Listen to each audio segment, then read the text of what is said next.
Hello दोस्तों, स्वागत है आपका अपने चैनल एग्जामिज़न पे। तो एक बार फिर से मैं हाजिर हूँ 1 जनवरी 2021 के इंपॉर्टेंट इवेंट्स के साथ।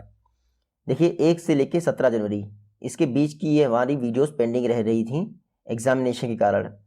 दूसरी बात ये है कि 1 जनवरी से हमने PDF फॉर्मेट में वीडियोस को कवर करना स्टार्ट कर दिया है और संडे को कोई भी वीडियो चैनल पर पब्लिश नहीं होगी। अपकमिंग फ्यूचर में हम कोशिश करेंगे कि जो हम 18 क्वेश्चन कवर करते हैं इनको बढ़ाकर 20 कर दिया जाए। ये हमारी 1 जनवरी की वीडियो है, काफ़ी समय से पेंडिंग रह रही थी। इसके बाद 2 जनवरी और 3 को फिर संडे है उसकी छोड़ देंगे। उसके बाद 4 जनवरी की वीडियो अपलोड करेंगे और कोशिश मैं करूँगा कि जो 26 जनवरी है उससे पहले जनवरी मंथ की सारी करंट अफेयर्स की वीडियो आपको अवेलेबल करवा दी है जो भी पेंडिंग है। आज का पहला क्वेश्चन है, इन परसूट ऑफ जस्टिस, ये किसकी ऑटोबायोग्राफी है? तो इन परसूट ऑफ जस्टिस ये आत्मकथा है। जस्टिस राजेंद्र सच्चर की, किसकी? राजेंद्र सच्चर जी की आत्मकथा है इन परसूट ऑफ जस्टिस। ये न्यूज़ देख लीजिए। जस्टिस राजेंद्र सच्चर की एक आत्मकथा है इन परसूट ऑफ जस्टिस। मैं आपको बता दूं, सच्चर कमेटी की रिपोर्ट जो मुस्लिम कम्युनिटी से रिलेटेड थी, आपने वो पढ़ा ही होगा। तो वही है जस्टिस राजेंद्र सच्चर। 2006 में, कब? 2006 में सच्चर कमेटी रिपोर्ट इन्होंने ही दी थी। तो आप याद रखिएगा, रिसेंटली इनकी एक ऑटोबायोग्राफी रिलीज की गई है, इसका नाम है इन परसूट ऑफ जस्टिस। ये जस्टिस राजेंद्र सच्चर की ऑटोबायोग्राफी है जिसको इनके फैमिली मेंबर्स ने रिलीज किया है। नेक्स्ट क्वेश्चन है, किस स्टेट गवर्नमेंट ने एक बिल पास किया है ताकि जितने भी स्टेट रन मदरसाज हैं उनको जनरल स्कूल्स में कन्वर्ट कर दिया जाएगा। हमारा जो भारतीय संविधान है उसमें कहा जाता है कि राज्य जो स्टेट है वो खुद में धर्मनिरपेक्ष होना चाहिए। वो अगर धार्मिक स्कूल चलाने लगेगा तो काम कैसे चलेगा? इसको देखते हुए असम गवर्नमेंट ने अनाउंस किया है कि जितने भी स्टेट रन मदरसाज हैं उनको नॉर्मल जनरल स्कूल में चेंज कर दिया जाएगा। न्यूज़ देखिए, असम गवर्नमेंट ने एक बिल पास किया है, द असम रिपीलिंग बिल 2020। इसके तहत जितने भी स्टेट रन मदरसाज हैं उनको अब जनरल स्कूल में कन्वर्ट कर दिया जाएगा 1 अप्रैल 2020 तक। कब? 1 अप्रैल 2021 तक जितने भी मदरसाज हैं उनको एजुकेशनल इंस्टीट्यूट में बदल दिया जाएगा। साथ ही साथ इन मदरसाज में थियोलॉजिकल स्टडीज़ यानी धार्मिक जो शिक्षा है उसको रोक दिया जाएगा। तो आप सभी को पता है राज्य निरपेक्ष होना चाहिए, ये हमारा संविधान कहता है। इसको देखते हुए असम गवर्नमेंट ने अनाउंस किया है कि राज्य में जितने भी मदरसाज हैं उनको नॉर्मल स्कूल बना दिया जाएगा। असम के CM कौन है? सर्बानंद सोनोवाल। असम के गवर्नर कौन है? जगदीश मुखी। उसके अलावा आप देखिएगा, वर्ल्ड का लार्जेस्ट रिवरिन आइलैंड जिसका नाम है माजुली द्वीप, वो भी असम में ही लोकेटेड है। असम के कुछ नेशनल पार्क हैं, काजीरंगा नेशनल पार्क, मानस national park, Dibru Saikhowa national park, Nameri national park, Orang national park, ये सारे असम के फेमस नेशनल पार्क हैं। नेक्स्ट क्वेश्चन है, विस्टाडोम टूरिस्ट कोचेस का सक्सेसफुली ट्रायल जो कंप्लीट किया गया है वो कितनी स्पीड पर कंप्लीट किया गया है? तो विस्टाडोम टूरिस्ट कोचेस इनका 180 किलोमीटर पर आवर की स्पीड पर, कब तक? 180 किलोमीटर पर आवर की स्पीड पर सक्सेसफुली टेस्ट कंप्लीट कर लिया गया है। देखते हैं, रिसेंटली इंडियन रेलवे द्वारा विस्टाडोम टूरिस्ट कोचेस का 180 किलोमीटर पर आवर्स की स्पीड पर जो टेस्ट है वो सक्सेसफुली ट्रायल कंप्लीट कर लिया गया है। ये जो विस्टाडोम टूरिस्ट कोचेस हैं इनको इंटीग्रल कोच फैक्ट्री चेन्नई द्वारा बनाया जा रहा है।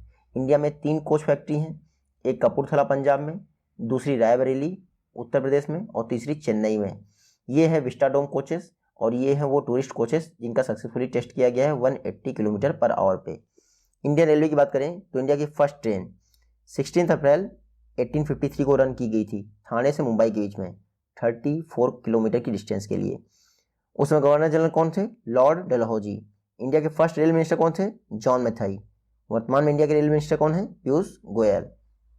नेक्स्ट क्वेश्चन है, 7th summit on good replicable practices, इसको रिसेंटली किसके द्वारा इनॉग्रेट किया गया है? तो गुड रेप्लिकेबल प्रैक्टिसेस पर 7th नेशनल समिट को इनॉग्रेट किया गया है डॉक्टर हर्षवर्धन। देखिए, जो नेशनल समिट थी ये हेल्थ केयर सिस्टम से रिलेटेड थी जिसमें गुड रेप्लिकेबल प्रैक्टिसेस को अपनाना था। इसकी 7th summit recently doctor Harshvardhan ने इनॉग्रेट की है। ये देख लीजिए, national summit on good replicable practices 7th edition हुआ है डॉक्टर हर्षवर्धन, इसको रिसेंटली इनॉग्रेट किया गया है। पब्लिक हेल्थ केयर सिस्टम में मैं आपको बता दूं, ट्रांसपेरेंसी लाने के लिए, नए नए इनोवेशन लाने के लिए और गुड प्रैक्टिसेस को अपनाने के लिए ये समिट रिसेंटली ऑर्गेनाइज की गई है। फर्स्ट टाइम ये जो समिट है ये कब ऑर्गेनाइज की गई थी? 2013 में ऑर्गेनाइज की गई थी। कहाँ पर? श्रीनगर में। जो लास्ट वाली है 2019 की, वो गांधीनगर गुजरात में हुई थी। इस बार ऑनलाइन तरीके से की गई है। तो आप देखिएगा 7th जो समिट हुई है, national summit on good replicable practices, ये डॉक्टर हर्षवर्धन ने इनॉग्रेट किए हैं। मैं बता दूं आपको, कुछ समय पहले ही डॉक्टर हर्षवर्धन ने HMIS पोर्टल लॉन्च किया था, health management information system portal launch किया था। उसके अलावा इन्होंने कई सारे सिस्टम लॉन्च किए हैं या फिर ऑपरेशनल गाइडलाइंस लॉन्च की हैं टीबी के लिए, मैं आपको बता दूं। उसके अलावा सर्विलांस सिस्टम लेप्रेसी के लिए भी डॉक्टर हर्षवर्धन ने लॉन्च किया है। तो खैर ये तो इंपॉर्टेंट नहीं है क्योंकि हेल्थ रिलेटेड है, तो डॉक्टर हर्षवर्धन ने ही लॉन्च किया होगा, ऐसा हो सकता है। नेक्स्ट क्वेश्चन है, जो सैलरी अकाउंट होल्डर्स हैं उनकी एक्सपीरियंस को इन्हांस करने के लिए किस बैंक द्वारा वीज़ा के साथ पार्टनरशिप की गई है? तो रिसेंटली यस बैंक ने, किसने? यस बैंक ने वीज़ा कार्ड के साथ पार्टनरशिप की है। सैलरीड अकाउंट होल्डर्स जो हैं, सैलरीड अकाउंट होल्डर्स, उनके जो पेमेंट एक्सपीरियंस है उसको इन्हांस करने के लिए, ये देख लीजिए, यस बैंक ने वीज़ा के साथ पार्टनरशिप की है सैलरीड अकाउंट होल्डर्स के या फिर यस फर्स्ट अकाउंट होल्डर के पेमेंट एक्सपीरियंस को बेहतर करने के लिए। देखिए, यस बैंक ने एक ई सीरीज़ लॉन्च की थी मास्टर कार्ड के साथ और वीज़ा कार्ड के साथ मिलकर। ये जो ई सीरीज़ है उसी के तहत ये new line of vertical debit cards launch की गई है। तो जितने भी सैलरी अकाउंट होल्डर हैं या यस फर्स्ट अकाउंट होल्डर्स हैं, उनके पेमेंट एक्सपीरियंस को इन्हांस करने के लिए यस बैंक ने वीज़ा के साथ पार्टनरशिप की है। यस बैंक की बात करें तो 2004 में स्थापना हुई थी यस बैंक की। हेडक्वार्टर कहाँ है? मुंबई में। फाउंडर कौन थे? राणा कपूर और अशोक कपूर। अब ईडी इनसे पूछताछ कर रहा है, इसलिए इनका नाम इंपॉर्टेंट है। हालांकि यस बैंक के एमडी एंड सीईओ कौन है? प्रशांत कुमार हैं, आप देखिएगा। नेक्स्ट क्वेश्चन है, आर्कियोलॉजिस्ट ने रिसेंटली 2000 वर्ष पुराने स्ट्रीट फूड शॉप को पोम्पेई, कहाँ पर? पोम्पेई में डिस्कवर किया है। आपको पता है पोम्पेई कहाँ स्थित है? तो पोम्पेई स्थित है इटली में। कहाँ पर? इटली में। देख लेते हैं। रिसेंटली आर्कियोलॉजिस्ट द्वारा रोम, जो कि इटली कैपिटल है, वहाँ पर स्थित पोम्पेई में लगभग 79 एडी की जो फूड स्ट्रीट शॉप्स हैं उनको डिस्कवर किया गया है। तो आज तक की सबसे पुरानी फूड शॉप्स हैं जहाँ पर खाने को सर्व करने से पहले या फिर खाने से पहले पकाया जाता था और लोगों को सर्व किया जाता था। Pompeii UNESCO world heritage site है और ये इटली की फेमस वर्ल्ड हेरिटेज साइट है। आप यहाँ देखिएगा, पोम्पेई में ही इतने पुराने फूड डिस्ट्रीब्यूशन सिस्टम का पता चला है, ये आप फिगर में देख सकते हैं। इटली की बात करें तो कैपिटल क्या है? रोम। करेंसी क्या है? यूरो। पहले इसकी करेंसी थी लीरा, जिसका हाल हुआ था बहुत बुरा। प्रेसिडेंट कौन है? सर्जियो मैटेरिला। तो आप देखिएगा काफ़ी वर्ष पुराने फूड सिस्टम को खोजा गया है पोम्पेई, इटली में। नेक्स्ट क्वेश्चन है, दीप्ति गणपति हेगड़े, क्या नाम है? दीप्ति गणपति हेगड़े ने 6th India international science festival के दौरान फर्स्ट प्राइज जीता है। आपको पता है दीप्ति कहाँ से बिलोंग करती हैं? तो दीप्ति बिलोंग करती है मैसूर से। कहाँ से? मैसूर से। ये देख लीजिए, ये है दीप्ति गणपति हेगड़े, ये मैसूर से बिलोंग करती हैं और इन्होंने जो 6th एडिशन हुआ है इंडिया इंटरनेशनल साइंस फेस्टिवल का, उसमें नव भारत निर्माण डोमेन के अंतर्गत फर्स्ट प्राइज जीता है। मैसूर की एकमात्र रिप्रेजेंटेटिव थी दीप्ति। अब इनको 25,000 का कैश प्राइज दिया जाएगा। तो आप देखिएगा, जो इंडिया इंटरनेशनल साइंस फेस्टिवल हुआ था उसका 6th एडिशन, उसमें दीप्ति हेगड़े ने कैश प्राइज जीता था, यानी फर्स्ट प्राइज जीता था। और इम्पॉर्टेंट ये है कि ये मैसूर से बिलोंग करती हैं, एज है 17 वर्ष, ये तो नहीं पूछता है कोई। उसके बाद बता दूँ, ये जो दीप्ति हेगड़े जी हैं इनको दिया क्यों गया है ये अवार्ड? एक स्मार्ट बैंड बनाया है, इन जो 10 डिफरेंट टाइप के पैरामीटर्स जो हमारी बॉडी में होते हैं, ब्लड प्रेशर, शुगर लेवल, ये सब जो है वो बताता रहता है। तो इसके लिए दीप्ति हेगड़े को इंडिया इंटरनेशनल साइंस फेस्टिवल के 6th एडिशन के दौरान इनको फर्स्ट प्राइज दिया गया है। आप सभी को पता है, मैंने पढ़ाया था, इंडिया इंटरनेशनल साइंस फेस्टिवल, इसका 6ठा एडिशन डिपार्टमेंट ऑफ बायोटेक्नोलॉजी द्वारा ऑर्गेनाइज किया जा रहा है मिनिस्ट्री ऑफ अर्थ साइंसेस के साथ मिलकर। नेक्स्ट क्वेश्चन है, Monpa handmade paper art industry, क्या? Monpa handmade paper art industry, ये 1000 वर्ष पुरानी हैंडमेड पेपर आर्ट फॉर्म है। इसको KVIC द्वारा अलाइव दिया जा रहा है, यानी जीवन दान दिया जा रहा है। आपको पता है Monpa handmade paper art industry किस इंडियन स्टेट में प्रचलित थी? तो ये अरुणाचल प्रदेश के तवांग में स्थित थी। देखते हैं। 1000 वर्ष पुरानी मोनपा हैंडमेड पेपर आर्ट जो कि अरुणाचल प्रदेश की फेमस पेपर आर्ट थी, वो एक्सटिंक्शन यानी विलुप्ति के कगार पर थी, जिसको वापस जीवन दिया जा रहा है KVIC khadi and village industries commission द्वारा। ये जो मोनपा हैंडमेड पेपर है ये लगभग 1000 ईयर ओल्ड मतलब की ट्रेडिशन है अरुणाचल प्रदेश का। अरुणाचल प्रदेश में जो मोनपा कम्युनिटी थी उसके द्वारा बनाए थे तवांग डिस्ट्रिक्ट में। मोनपा कम्युनिटी है ये बुद्धिस्ट कम्युनिटी है। आप देखिएगा KVIC के जो चेयरपर्सन है विनय कुमार सक्सेना, उन्होंने ये मोनपा हैंडमेड पेपर यूनिट एक इस्टेब्लिश किया है, इनॉग्रेट किया है अरुणाचल प्रदेश में तवांग डिस्ट्रिक्ट में। आप इतना जरूर देखिएगा क्योंकि KVIC ने ये इनिशिएटिव लिया है। तो इसके बाद कर लेते हैं khadi and village industries commission. Act कब पास हुआ था? 1956 में, लेकिन स्थापना कब हुई थी? अप्रैल 1957 में। MSME मिनिस्ट्री के तहत कार्य करता है। हेडक्वार्टर KVIC का मुंबई में है। चेयरपर्सन कौन है? विनय कुमार सक्सेना। और ये मोटो है कामे दुखत नाशनम, पता नहीं क्या है, संस्कृत बहुत टफ है भाई। नेक्स्ट क्वेश्चन है टीम साउदी लेटेस्ट मेंबर बने हैं जो 300 विकेट लेने वाले क्लब में शामिल हुए हैं। आपको बताना है किस कंट्री से बिलोंग करते हैं। तो टीम साउदी न्यूजीलैंड से बिलोंग करते हैं। कहाँ से? न्यूजीलैंड से। ये देख लीजिए, ये हैं टीम साउदी। न्यूजीलैंड के फास्ट बॉलर हैं टीम साउदी। ये 300 विकेट लेने वाले क्लब में शामिल हो गए हैं। मैं आपको बता दूं रिसेंटली पाकिस्तान के साथ जो फर्स्ट टेस्ट हुआ है उसमें हरीश सोहेल का विकेट लिया है और इस तरह से टीम साउदी 300 विकेट क्लब में शामिल हो गए हैं। ये तीसरे न्यूजीलैंड के प्लेयर हैं जो 300 विकेट क्लब में शामिल हुए हैं। यहाँ पे देखिएगा टीम साउदी न्यूजीलैंड से बिलोंग करते हैं, तो न्यूजीलैंड की बात कर लेते हैं। कैपिटल क्या है? वेलिंगटन। न्यूजीलैंड की करेंसी क्या है? न्यूजीलैंडियन डॉलर। और कुछ समय पहले ही न्यूजीलैंड की प्राइम मिनिस्टर कौन अपॉइंट हुई हैं? Jacinda Orton. नेक्स्ट क्वेश्चन है जो हमारे एजुकेशन मिनिस्टर हैं रमेश पोखरियाल जी, इनके द्वारा टी-थैन IIT का फाउंडेशन स्टोन किस इंडियन स्टेट में रखा गया है? तो टी-थैन IIT का फाउंडेशन स्टोन हैदराबाद में रखा गया है। कहाँ पर? हैदराबाद में। किसने रखा है? रमेश पोखरियाल जी ने। टी-थैन मतलब, तो टी-थैन का मतलब होता है टेक्नोलॉजी, ये देखिए टी-थैन लिखा है ना, technology innovation hub on autonomous navigation, ये होता है टी-थैन का फुल फॉर्म। तो रमेश पोखरियाल जी ने टी-थैन IIT हैदराबाद का फाउंडेशन स्टोन रखा है जो कि ऑटोनॉमस नेविगेशन सिस्टम पर इंडिया का फर्स्ट टेस्ट बेड होगा। आप देखिएगा तो 135 करोड़ की लागत से IIT हैदराबाद के कैंपस में टी-थैन IIT का कैंपस का फाउंडेशन स्टोन रखा गया है department of science and technology की मदद से। और ये जो टी-थैन IIT है ये गवर्नमेंट की national mission on interdisciplinary cyber physical system policy के तहत इस्टेब्लिश की गई है। अब आपके दिमाग में आ रहा होगा ये NMICPS क्या है? National mission on interdisciplinary cyber physical system. देखिए साइबर फिजिकल सिस्टम अपने आप में यानी कंप्यूटर और जो फिजिकल सिस्टम है उनको जोड़ने के लिए जो टेक्नोलॉजी इनोवेट किया है वो साइबर फिजिकल सिस्टम में आती है। जैसे आपकी ऑटोमेटिक कार्स हैं, ये साइबर फिजिकल सिस्टम में आती है, यानी सामने से बंदा देखा और ब्रेक लगा दिया, तो ये साइबर फिजिकल सिस्टम का पार्ट है। आर्टिफिशियल इंटेलिजेंस पर ये काम करती है टेक्नोलॉजी। इसको प्रमोट करने के लिए गवर्नमेंट ने 2018 में NMICPS ये प्रोग्राम लॉन्च किया था। और बता दूं 5 वर्षों के लिए इस प्रोग्राम के लिए 3660 करोड़ भी अनाउंस किए गए थे। तो ये दो फैक्ट याद रखिएगा। National mission on interdisciplinary cyber physical system कब लॉन्च हुआ था? 2018 में।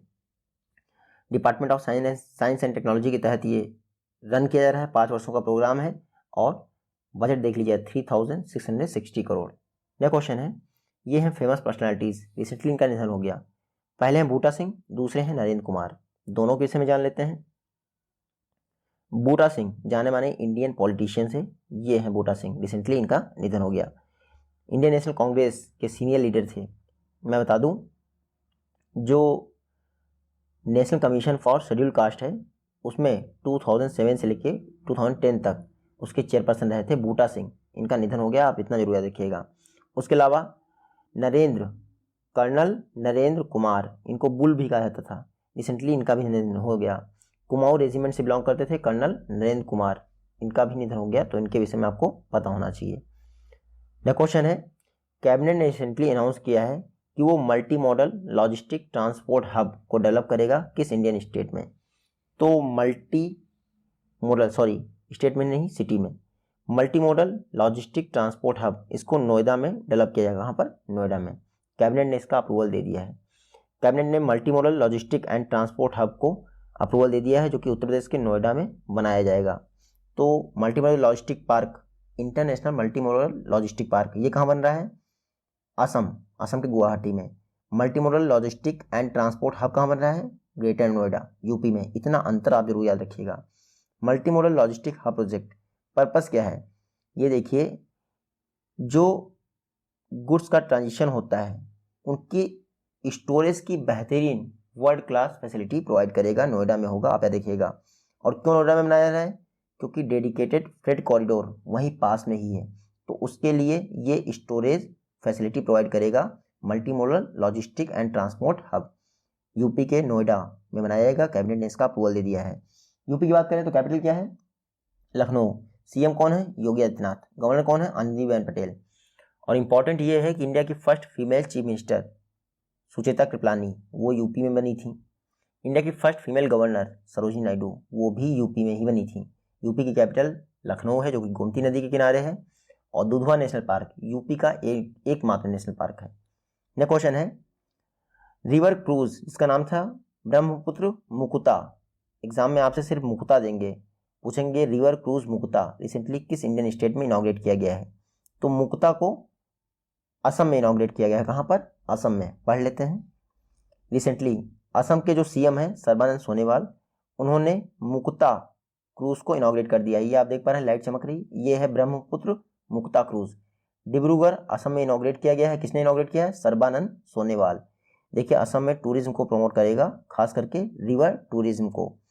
ये जो मुक्ता, ये नाव है या फिर बोटिंग सिस्टम है या क्रूज है, ये जैसे माजुली द्वीप हुआ, काजीरंगा नेशनल पार्क हुआ, गुवाहाटी, इन सब में ट्रेवल करता रहेगा और लोगों को रिवर टूरिज्म के विषय में इनकरेज करेगा। बात करते हैं अगर असम की, तो अभी मैंने बताया था इंडिया का पहला international multi modal logistic park Assam के गुवाहाटी में बन रहा है। कैपिटल दिसपुर है। गवर्नर कौन है असम के? जगदीश मुखी। सीएम कौन है? अभी बताया मैंने, सर्बानंद सोनोवाल। और जैसा कि मैं बता चुका हूँ, इंडिया का world largest riverine island Majuli द्वीप कहाँ पे है? असम में है। नेक्स्ट क्वेश्चन है, आईआईटी नहीं, आईआईएम संबलपुर, इसका फाउंडेशन स्टोन किसके द्वारा ले डाउन किया गया? तो प्राइम मिनिस्टर मोदी ने ओडिशा में आईआईएम संबलपुर का फाउंडेशन स्टोन ले डाउन किया है।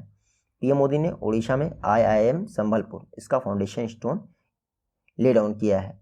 देखिए, वर्चुअल तरीके से किया गया है, लेकिन इंपॉर्टेंट ये है, आईआईएम यानी Indian institute of management, IIM Sambalpur India का पहला ऐसा आईआईएम है जहां पर फ्लिप्ड क्लासरूम होंगी। अच्छा, फ्लिप्ड क्लासरूम क्या होती है मैं आपको बता दूं। नॉर्मल क्लासरूम क्या होती हैं? टीचर घर में पढ़ाते हैं और बोलते हैं होमवर्क करके लाना। फ्लिप्ड क्लासरूम क्या होंगी? टीचर आपसे कहेंगे वहां से पढ़ के आना, घर से पढ़ के आना, और वो लोग वही चीज़ जो आप घर से पढ़ के आएंगे वही चीज़ वो क्लास में पढ़ाएंगे, और फिर नेक्स्ट कर देंगे आपको कि अब ये पढ़ के आना, फिर वही पढ़ाएंगे। तो ये हो गया फ्लिप्ड, यानी जो घर में होता था वो काम हम वहाँ करेंगे, और जो क्लास में होता था वो काम हम घर में करेंगे। तो ये हो गया फ्लिप्ड क्लासरूम। इंडिया का पहला IIM flipped classroom based IIM Sambalpur, Odisha में। ओडिशा कुछ समय पहले चर्चा में इसलिए था कि वो इंडिया का, ये वर्ड का नहीं है, इंडिया का लार्जेस्ट हॉकी स्टेडियम ओडिशा के राउरकेला में बन रहा है। अभी नया देखिएगा। कैपिटल पता है ये भुवनेश्वर। चीफ मिनिस्टर कौन है ओडिशा के? नवीन पटनायक, जिनको हीरो टू एनिमल अवार्ड मिला था पेटा द्वारा। गवर्नर कौन है? गणेशी लाल। आप देखिएगा, एशिया की लार्जेस्ट सॉल्ट वाटर लेक जिसका नाम है चिल्का लेक, वो भी उड़ीसा में ही है। उसके अलावा व्हीलर आइलैंड जिसका नाम बदलकर अब्दुल कलाम आइलैंड कर दिया गया, वो भी उड़ीसा में है। चांदीपुर टेस्ट रेंज, ये भी उड़ीसा में है। सतकोसिया टाइगर रिजर्व, ये भी उड़ीसा में है। भितरकनिका नेशनल पार्क, ये भी उड़ीसा में है।